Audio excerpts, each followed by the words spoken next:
Hello, everybody, and welcome to our podcast, Welcome to Livingston, where we invite local businesses, people, and organizations in to talk about what they are giving to our community. My name is Don Putkela.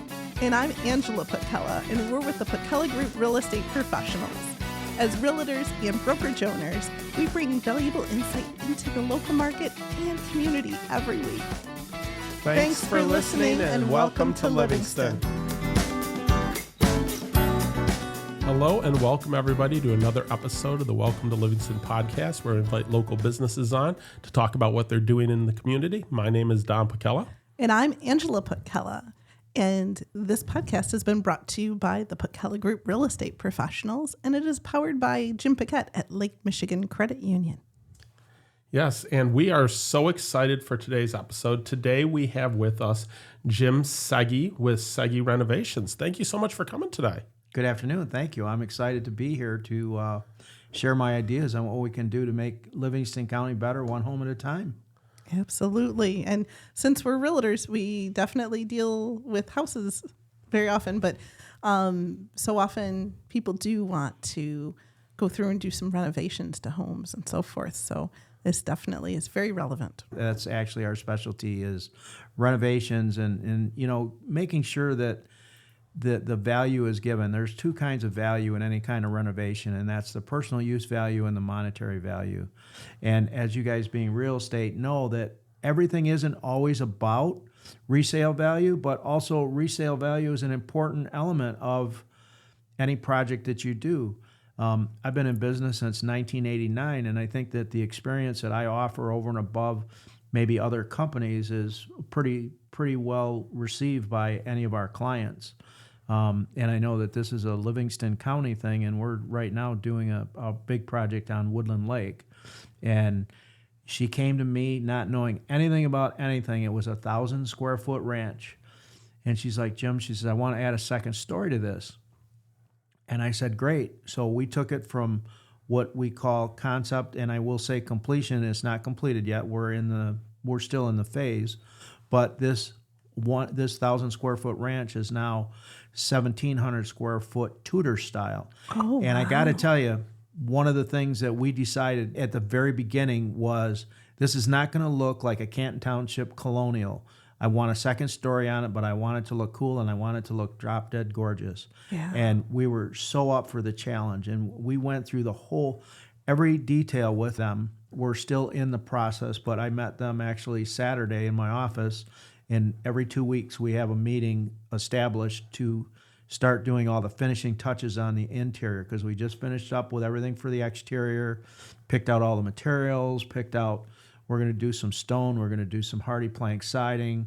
We always use quality materials. And, you know, quality doesn't always mean the most expensive. It just means the best value. Somebody can come to me and say, hey, Jim, we're thinking about this, and if I have another idea of something that will be of the same quality and yet a lesser dollar amount, I'm all about that. I don't need to take people's money. I need to earn their trust, and I need to earn their business. I'm not there to just sign up here quick today and call it a day and take their money. That's complete opposite. You don't be in business for 36 years and not show an extreme amount of compassion, value, and be the best listener that you can. Yeah, because being a listener, I know with our job, that's such a huge part about it. Yep. Yeah, so being in business so many years, I mean, you've seen a lot of changes to what people are putting into homes and what they're doing and everything. How did you get into the business? So, all truth be told, I was in the restaurant business. I was where I was working, things, they were changing avenues, and I decided to leave, and I wanted to try something different. So and it was a family-owned business, so I'm out applying for jobs and everything, and it's like, okay, so can we have some references? Sure, call my dad, call my uncle. Doesn't always go over the best. And one day I was sitting there and I was looking at some of these jobs, and some of them, I remember I looked at one that was a sales position, and it was for a company that was just like Schwann's. Okay. Oh, yeah. Kind of like that. And mind you, this is like 36 years ago, and it was like I was kind of excited, and then I got home that night, I'm looking through their pamphlets, and it's like, they're charging people $36 a pound for chicken. I can't do that. Right. Yeah. And so I decided I'd had homes that I'd fixed up myself. That was the extent of my experience. I'd never worked for another contractor. I'd never bid a job. I'd never done anything. But I decided, you know what? I'm just going to do this. And so it was before, internet and that. I put an ad in the local paper, got a tape measure, got a notebook, pad, and remember still to this day my very first job driving up the driveway, thinking to myself, "Oh my gosh, I guess this is getting real now, right?" Yeah. And actually it was in South Lyon, right on there's a pond on the library that's on Milford Road there, right directly across from there. And we were doing some outside work, and his wife rolled open the window, and she said, "Can you do something in his bathroom?" And I said, "Yes." And she's yelling, John, he does this too." And, so we had a pretty good start. And then in 1990, I believe it was, so I was a year into it, I ran into an interior designer, and her name was Mary Howard Stolberg, very well-renowned interior designer in Farmington Hills, Michigan. She had her office was right on the corner of Farmington Road and Grand River there, and she was in that old building there. I think they turned it into. Unfortunately she passed away years ago, and she used to do a lot of the historic buildings in Farmington. So she was not just your flighty interior designer. Right. And it's like she would give me these jobs, and I look at her and I go, "Mary, I don't know how to do that." And she would just look at me and go, "Oh, Jim, you'll figure it out." And so she saw something in me, and she gave me the confidence that really catapulted my career, because I don't honestly believe, I can't say without her, but because I do have one of my secret recipes of success is the drive that I have. Yeah. But I don't think I would have expedited it as quickly if it wouldn't have been for her. Yeah. That's really cool. Flip side, I had somebody, you flip 35 years later, and I'm at some of these meetings, and I had ran into a guy. It was a meeting with our cabinet reps and distributors and all that kind of stuff. And he called me later, and he says, "Jim," he says, "I want to pick your brain." He says, how did you become so successful?" And I just looked at him and I said, "There was never a plan B." I said, the boats. I said, "You hear about people all the time. It's like, always have plan B. Why do you plan for failure? You just need to focus all your energies on your success." Yeah. And so for me, that makes a difference. Yes. Yeah. No, I love that. That is so cool. So one of the things I wanted to ask you about, because when I heard you talking about the job you're doing on Woodland Lake, bringing it from concept to reality. Yes. So how does that work when someone calls you up and they're like, "I want to change what I have"? How do you help them through that process? Okay, so we'll use that one as an example. They call me up, I go out, I analyze the property, I take measurements, I come up with preliminary designs. So what we really work on first, before we get, because we have an architect that I work with all the time, but the main thing is the architects are a lot more expensive than myself. So I work with the clients to get what I call a basic floor plan, a basic footprint of actually what they want to do. And then once we get that, the architect's job and responsibility is to tweak the details for the exterior and to make sure that the building meets all codes and whatnot. So we have as many meetings as what it takes, and for that project there, we probably met, I would say 8 or 9 times before we came up with some final drawings and blueprints. And then once we had the blueprints, then you go down to the city and that. But, I never limit to the amount of appointments, because every client is different. Every client has different speeds that they work at. Some are very easy at making decisions. Some need to put, some people need to put the thought process. But I would consider myself to be very good at reading people, and there's a fine line, because as much as I say I let them have all the time they want, it's also my job to push them along a little bit if need be. and that doesn't mean rush. Keeping things on track. Keep things on track. Yeah. If I'm going to rush a decision, I might as well just go fishing because I'm going to end up doing it twice because the first thing they're going to say is, well, you made me do that. So, right. Now, what are some of the most popular projects that your company ends up doing?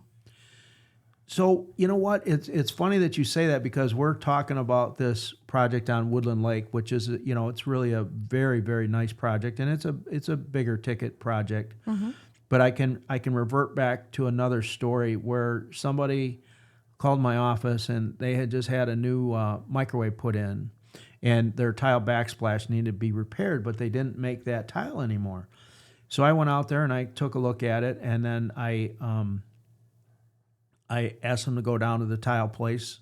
What they had wasn't, so I made some recommendations on what we could do to make it look good, because you don't want it to, never in a million years do I want anything to look just patched in.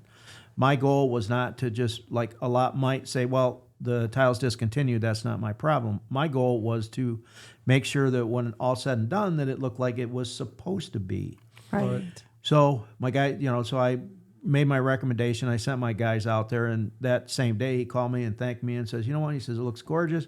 He says, I'm going to drop a check off at your office. And I said, would you care if I come get the check? I said, I just want to see it. So here it is on the total opposite end of the spectrum. A little job that was like $200. I care as much about that as I do one that's many thousands. Yeah. Mm-hmm. So I think, my job as a designer, as an owner, whatever, is to just make sure that each client is understood and gets what they actually want and need, and guide and direct them into quality products that are going to last long. And since you're such a good listener, then that really makes a huge difference, because then the ultimate result is what it is that the client was after. Yes. And one of my things is I tell people, look, 20 years from now, you should be able to clean up this project and it still should look brand new, and it should be relatively timeless. And, when you've been in business for as long as I have, I've actually seen it. I had a client, actually, she's out in Livingston County here. I don't remember exactly where she was at, but she stopped in the office and she was telling the girls, she says, Jim did something for me 17 years ago, and I have some exterior stuff that I need done. Will he come and take a look at it? And she said, sure. So she set up the appointment because I wasn't in the office, and I went out there. As soon as she opened the door, she grabbed me by the hand and she dragged me into her bathroom and she's like, Jim, look at how gorgeous this looks. And it still looked timeless. Wow. And they were the thing that people don't understand with timelessness, it's more about everything being put together well, all the colors coordinating and matching, than it does about picking flavor of the day or just doing whites because that's safe or anything like that. If you have a room and everything is pulled together with sizes, shapes, styles, colors, and everything combined, it becomes pretty timeless. Right. No, and that's nice, because if you're spending that much time, effort, and money on renovating, you want that to last as long as it's humanly possible. Yes. Exactly. So, and I wanted to ask you about a question about renovations, but before I do that, I wanted to pause for a second and just give a shout out to our sponsor, Jim Paquette with Lake Michigan Credit Union. If you are looking to move or looking to remodel, what a great resource to reach out to and just see what your options are to be able to get at that equity into your house and get some of that work done that you're looking at for maybe an addition or some such. Today's episode of the Welcome to Livingston podcast is brought to you by our valued sponsor, Jim Paquette with Lake Michigan Credit Union. He is a trusted mortgage lender who has lived and worked in our community for many years. Jim Paquette is dedicated to helping our neighbors achieve their homeownership dreams and is proud to support the local businesses that make our area special. Now let's dive back into the stories of the incredible entrepreneurs we are featuring today. Wonderful. So, one of the things, I was looking on your website and I saw something that I was like, what a wonderful thing for you to point out and give advice on. You have specific projects for aging in place. Yes. Which is something we see a lot now. Yes. So I wanted to ask you about that because I was like, wow, giving advice on that, what a great thing. So I'm sure you see a lot of that now. Yeah, we do quite a bit of aging in place. As a matter of fact, it's a standard question that I ask people because sometimes they don't even think about it. If I'm going out to meet somebody that maybe in their 40s or 50s or anything like that, I have I don't want to say interview process, but I have certain questions that I ask people. As a matter of fact, I drop off a folder, and the very first page when you look in there is just, it says, what problems can Seghi Renovations solve for you? Because that's what's important to me. But as far as the aging in place, if we're doing a bathroom, probably aging in place, the biggest priority is a bathroom. I always ask questions as far as, do you want, for showers, you can do what's considered barrier-free, which means there's absolutely no curb on it. Or sometimes you can take out a tub and put in a shower so that it's easier to raise your, get your foot over it.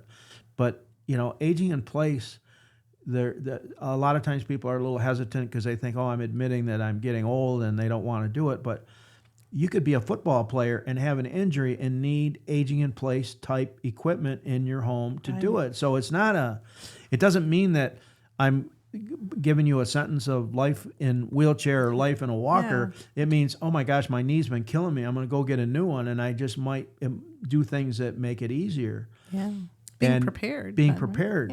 Yeah. But also, if the one thing that I look at also, again, trying to assure people that I don't oversell them is, if you have a 2-story colonial and your master bathroom is on the 2nd story, sometimes some of the aging in place stuff doesn't make sense, because why would I want to charge you more money to do something when you're never going to get up the stairs if you do have something serious? So right. I try to look at all sides.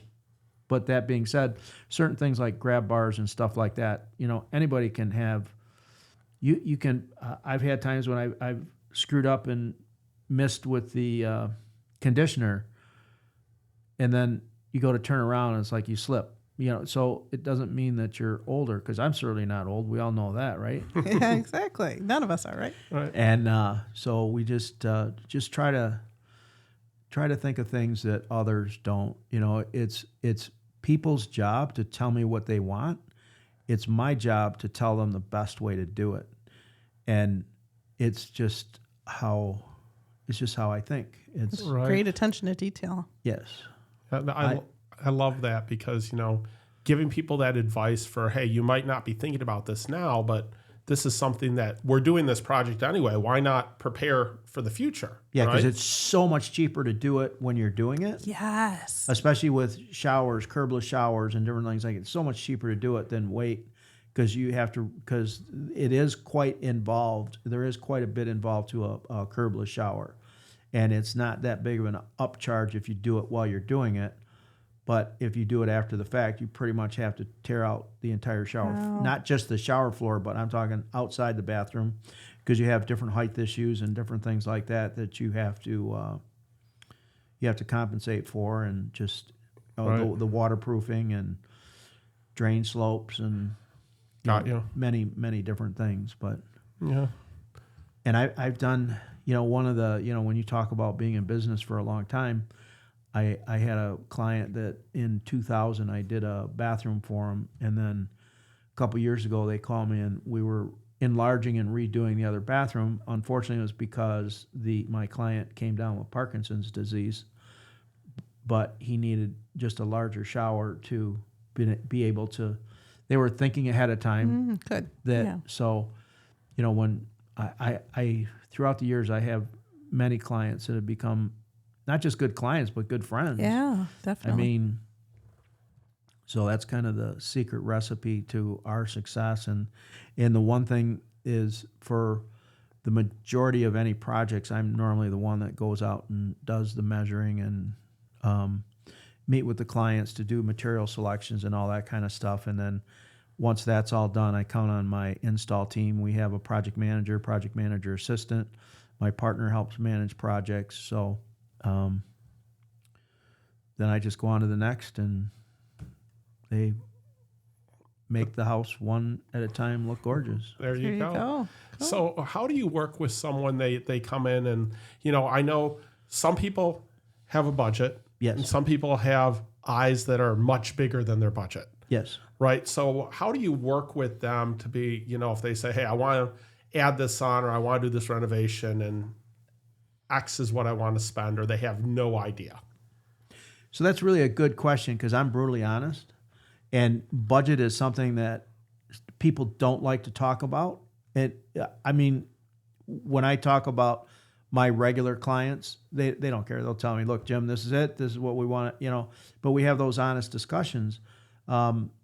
Sometimes a budget is tough because sometimes people, like, if I'm the first one there, meaning if they're getting more than one quote, they have no idea what it's going to cost. So I just try to, I'm smiling a little bit because I had a measure before I came, and when I asked him his budget, his answer to me was, I kind of have a budget, but I don't know what to tell you, because it could be 10,000, could be 20,000, could be 30,000, could be 40,000. He says, I just kind of need to know what I'm getting. And I looked at him and I said, thank you, I get it. And the numbers that he was throwing out made sense. The 10 is never going to happen, the 40, but now I have an idea, because there's two kinds of budget. There's what I call a hard budget. A hard budget, if somebody has $50,000 for a project and it's like they're not going to do $50,001 because they got 50 grand and that's it. That's what it is. Right. So with that, what I would try to do in that case is offer what I can do for that amount of money, keeping in mind that does not mean in a lot of cases it's going to be, oh, guess what? It's $50,000. Maybe it's 47, maybe it's 42, maybe it's 41. Maybe it really comes out to be 53, and I say, this is the best I can do. Can you scrape, because it's about balance, value, doing it right, and guiding and directing. And there's other clients that are like, they'll throw out a number, and they don't. It's not what I call a hard budget is where they want to be. But if I don't meet that budget and they see what they actually like and it's drop dead gorgeous, they'll spend the extra money. So Right. I try to not waste anybody's time. If somebody wants a master bath done and they got a $10,000 budget, that's never going to happen. I just politely thank them for their time, and it's an awkward spot at that point because everybody's kind of like whatever. But you know what? I know in my mind they're not going to. I just tell them flat out, if somebody's going to do it for 10 grand, you should run, because it ain't gonna happen. Right. Yeah. Well, the good thing is you're being honest with them, Yes. and you're talking to them about what the process is, and this is what you can get for this amount. Right. But sometimes the conversation is, this is what it's going to take to do this right. Exactly. And I won't compromise quality to get a job. I stay busy year round. I don't need to put out work that I'm not proud of just to get somebody's money. I'm not sitting home desperate like, Right. I'm only going to have hot dogs this weekend instead of steak because I didn't sell this job. right. We have anywhere from 15 to 25, 30 projects running at one time. Wow. And, we have what I consider a pretty well-oiled machine. Great. And again, I can't stress enough. Sometimes people I talk and they're like afraid to call me for, okay, so we just want new flooring, or we want our flooring sand and finished, or we just want some tile, or just redo our shower.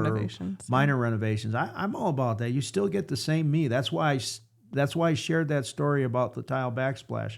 And that is not a made up story. It's the fact. I was excited that they loved it and that I did something good for people. Yeah. And that's all I want to do. I want people to feel good about spending money that they probably would rather not.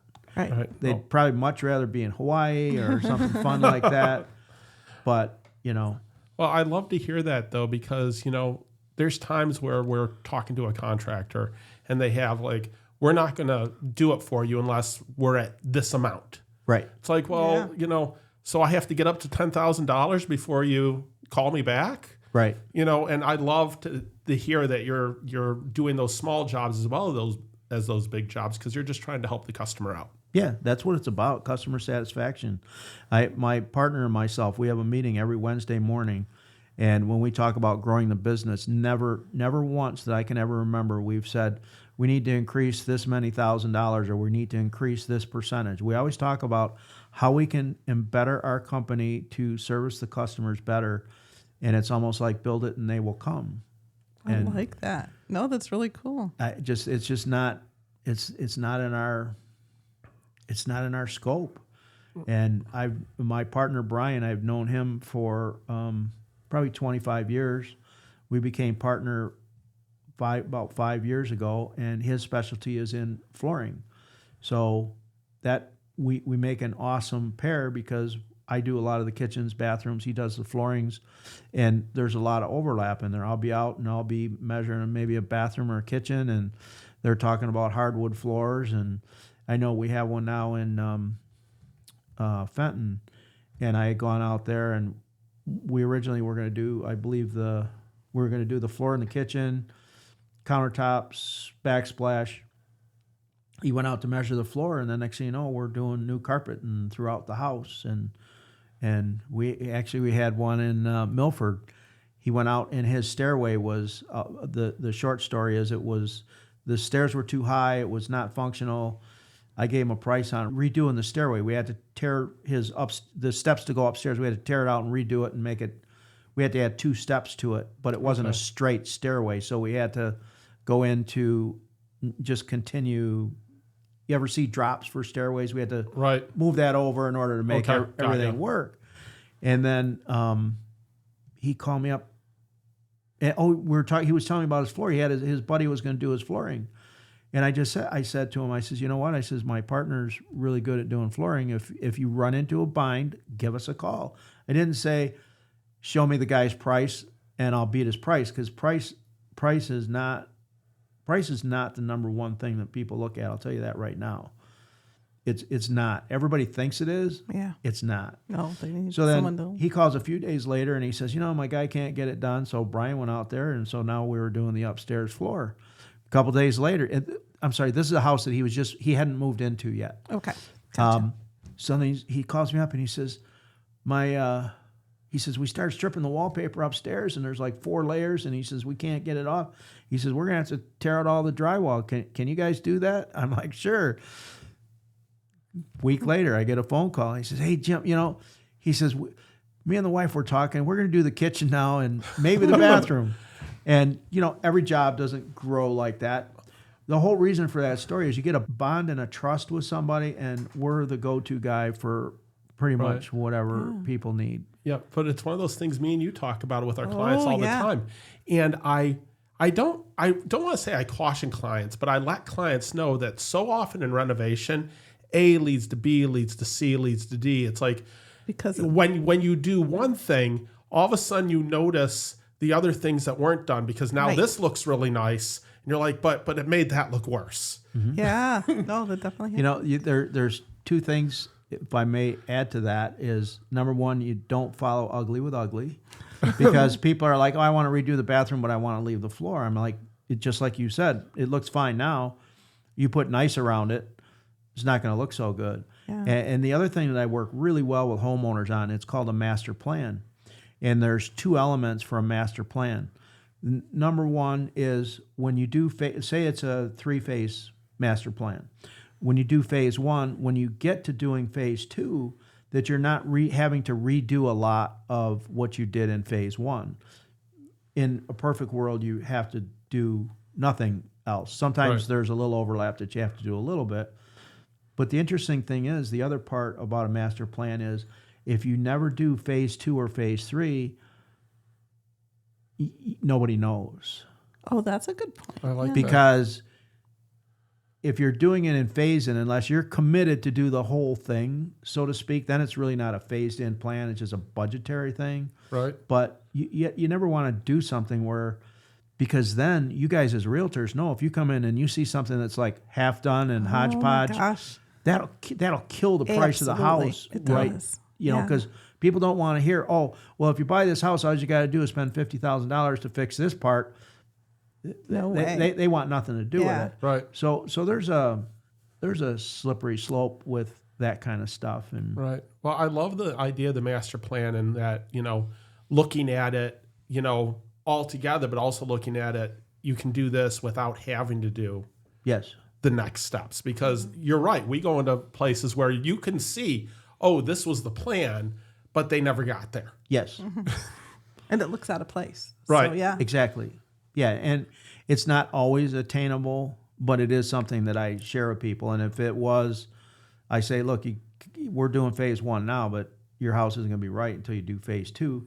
Those are conversations that you should have up front, because setting expectations, realistic expectations with your homeowners is one of the sure ways to have a recipe for success.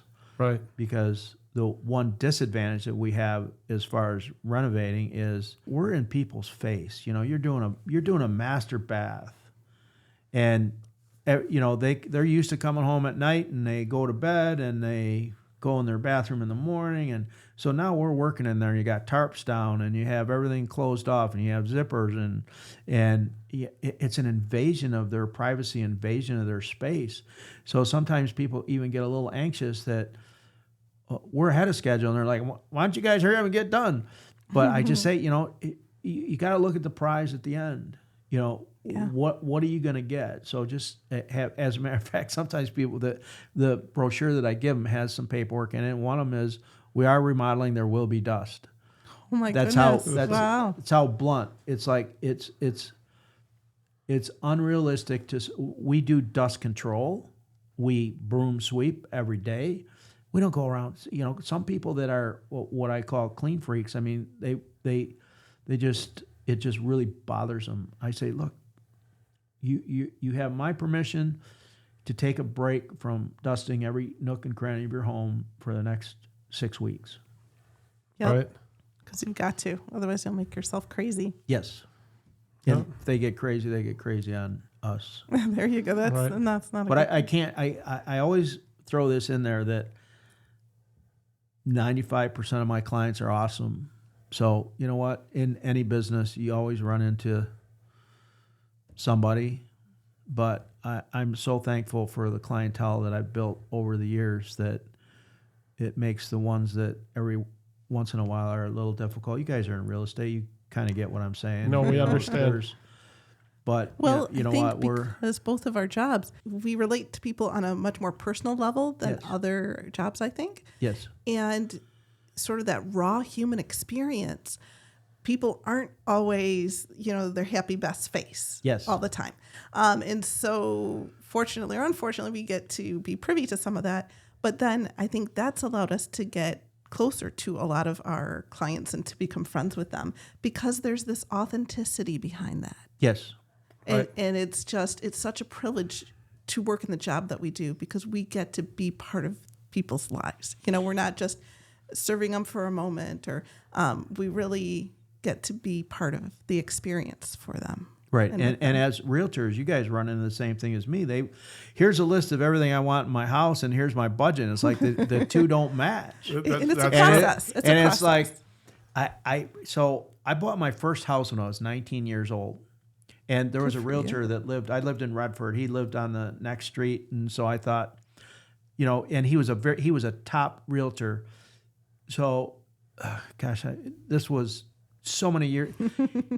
He actually had a phone at that time when phones. So I was. Oh, the car phone, right? With the bag. No. It took up the whole trunk. Oh my gosh! I'm not talking when cell phones anybody had. I mean, he had this. Wow. I was 19 at the time, so we're talking tons of years ago. We're not going to say it was 50. And so he was kind of a little highfalutin. And I told him where I wanted to live and what I was willing to spend. And he looked at me and laughed and said, "Oh, did you want an outhouse?" And I was so insulted. Wow. I didn't say anything. Yeah. Right. And I just did. I got in my car and I went driving down the road and I saw this little real estate office and I went in and there was this really nice lady there and I explained my story and she sold me my first house. It wasn't. Right. The personal connection. The personal connection is just so you guys, it's all about listening. It is. Yeah. Knowing what people want and how to do it and how to in your case, how to tell them they can't. They need to up their budget $100 grand, Part of or it's the process. give it away. And we've talked people out of moving before. I know that's, for a realtor, like, no, now is not the time, or this is what, Yes. we've had conversations with people where we get to the root of the issue of why they want to move, and it's something that they can fix about the house. Yes. They love the house, but they want this. Well, maybe that means you don't need to move. You can add that. I mean, I love the idea of renovations and someone coming into the house, because we have people all the time where we come in and we sit down with them and they're like, well, we need to get ready to sell. We're like, well, here's your list of things we want you to do to get the most for the house. And then they clean up and they do all these things. And then they're like, oh my gosh, my house is beautiful. I should have done this years ago. Well, why not get those renovations and contact someone like you? Because you should enjoy the space you're in, and it should fit the needs of what you want it to be. Right. And flip side, I've had people that I've talked out of renovations because they're going to be dumping way too much money into their house that they're not going to get back. But if it's a location that they like, you guys know as well as I, it's just to make it simple. You're in an area where all the houses are 2,000 square foot. And then they want this huge addition, and they're going to be 3,200 square foot. Yeah. That's not a realistic value play for their part, because the neighborhood sets the tone for the price to a certain extent. Right. Absolutely. It doesn't set the tone of the price. Square footage is important, but also area and all that kind of stuff is just...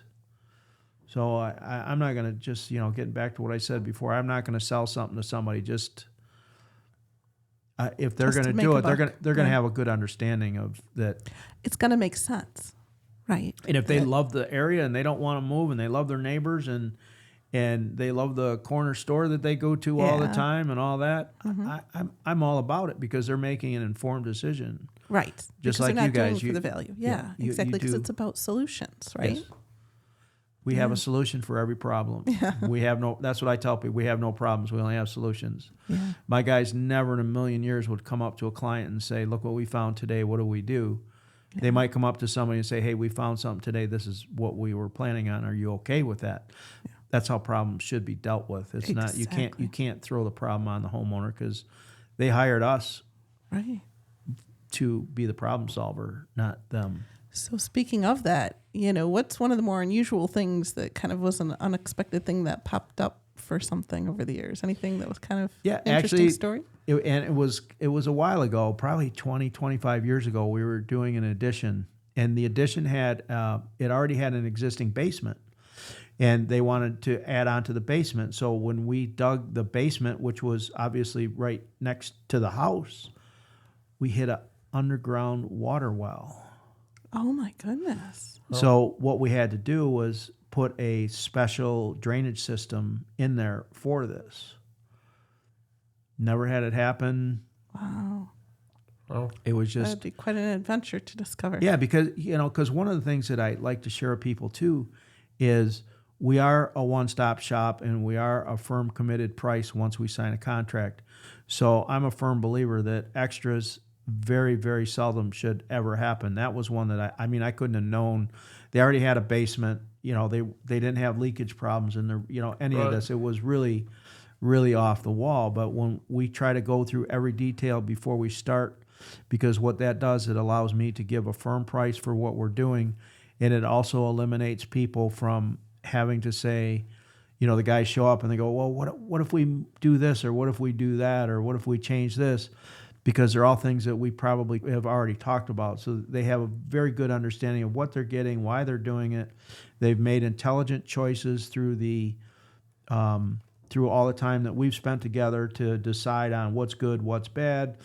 Because there is no one answer for any of this. And even when I have people talk, they have talked to other people, they're like, well, the other guy said this, the other guy said this. Everybody's right. Yeah. Everybody is right. It's more, what do you want? What fits into your budget? What is more practical? Because that's where the personal use gets into play. Precisely. One thing that I could tell you is $5,000 you'd be, wow, that's it. You could tell somebody else $5,000 and they're like, I wouldn't give you a plug nickel for that. Yeah. Right. So it's just, it's listening and understanding. And I tell people I'm the worst salesman ever. I don't sell anybody anything. I'm a renovation tour guide. I'm going to take you around your house. I'm going to give you a tour. I'm going to show you this and I'm going to show you that. I'm going to show you all the attractions and all the different fun things that you can do and ride on, and you pick, and wherever it goes is wherever it goes. Yeah. That's such a great concept for that, because, a lot of times, people want to know these are the options, right? Yes. And now let's pick out the different ones. But, when I was listening before, it must be so interesting because when you guys go in to do renovations, a lot of times you don't know what's going on behind the wall. Yeah, well, that's not, we do. You do? Yeah. Well, that's good at least. Yeah. The one I was at this morning, the lady's like, why don't I move this door over? I'm looking, I'm going, that's a load-bearing wall there. That ain't happening. Right. So you don't know everything. Right. But in walls and all that, I always check if we're moving walls, their structure, you shouldn't be doing this if you're going to have all those surprises, and it's kind of ironic. There was another renovation company, and they had some stuff they were advertising on Facebook, and his claim right in the beginning of his reel that he did was always expect surprises and overages. And I was thinking to myself, I was like, that's how you're going to focus your expect. I mean, are you that incompetent that? Right. Wow. I mean, and it was a larger company. Right. That's But astounding. again, I don't compete with anybody. If I go to your house and I'm looking at your project and I'm like, okay, so this is what we're thinking, this is my quote, and then you're like, well, this guy's going to do it for this. Okay. Right. The choice is me or him. Right. We got you. No, I'm not doing it. I mean, because I know what I do. Yeah. Right. I don't need to. Exactly. Because I tell people very simply, you're comparing numbers. That's all you're really comparing. The materials probably aren't the same. And then I'll ask you one other question, and that is the other guy even going to show up when he's supposed to? Right. So let's It's start. experience. Let's start with that. I mean, Right. is this Right. No, exactly. I wanted one last question about, a lot of people out there, they love HGTV and they're watching these shows and they're watching all these renovation shows, right? But then they get to the reality of doing it themselves. Yep. What would you tell people is the expectation, the biggest difference of they have this idea of what it's going to be because they're watching, Fix It or Flip It or some of these other ones. Right. They're edited. Right. Right. It's that simple. I remember the one specifically that I remember is it was a guy was changing a piece of tile in a bathroom on a shower wall, which is extremely hard to do if you can even, and the tile that they had, if you can even find that tile again. And they show him with this big smile on his face, and they showed him with a hammer, and he hit it one time, and then they revert back to him smiling again, putting the piece in. I've done that myself personally. You smash that tile in the middle one time, 2 times, 3 times, and then you start with a chisel, and you carefully chisel towards the edges. And it never. So normally, when you replace tile that's a good, what I would consider a mud set or a good set tile. Normally, if you're trying to replace one tile, you replace anywhere from 2 to 4. Okay. Because what happens is the substrate that's underneath that piece of tile, when you go to, it always happens on the very last little piece you're trying to get out. Into the next one. It cracks into the next one because it's underneath it. Right. So, just little things like that. They are edited for good TV. Good TV, right. And to make it, but it's just not. But in real life, It's you not reality. get what you pay It's for. not real. It's not honestly. Right. Yeah. reality. But it's not like, again, to assure people, it's not like people come home and our guys are sitting there scratching their heads trying to figure out what to do. Which you get on the shows as well. Yeah. Right. Because they don't have a well thought out plan. Right. All of our stuff starts with my meeting the homeowners, coming up with a plan. We do preliminary 3D drawings so that they can see actually what it looks like. As we start picking out materials, we change the colors in the drawing so that they can see 3D what it looks like. And then we pick out all the materials. If we're doing a kitchen, we do the countertops, sinks, faucets, cabinets, flooring, tile backsplash, paint colors, grout colors. I don't sign any final contract till I'm talking paint colors, grout colors. I don't sign anything until everything is decided. That goes into our master file, and then everybody on the project knows exactly what's going on. The two worst for me, I always use the paint colors and grout colors. We'll pick that out later. And then the guys are doing the project, and then they're at the paint store, and then they call, and what's the paint color? And then the homeowner's in Tahiti, and it just causes delays. So right. Even the paint colors, I will say the only way I would venture from that is if they're ready to sign off, and sometimes cabinets take a bit to get ordered. I'll say, okay, set up an appointment in 1 week on the calendar. We come in and we'll finalize that. Then I'll do that. But you need to know that in that appointment, you're going to have to pick something out, even if it's just a placeholder because it's what you think you like.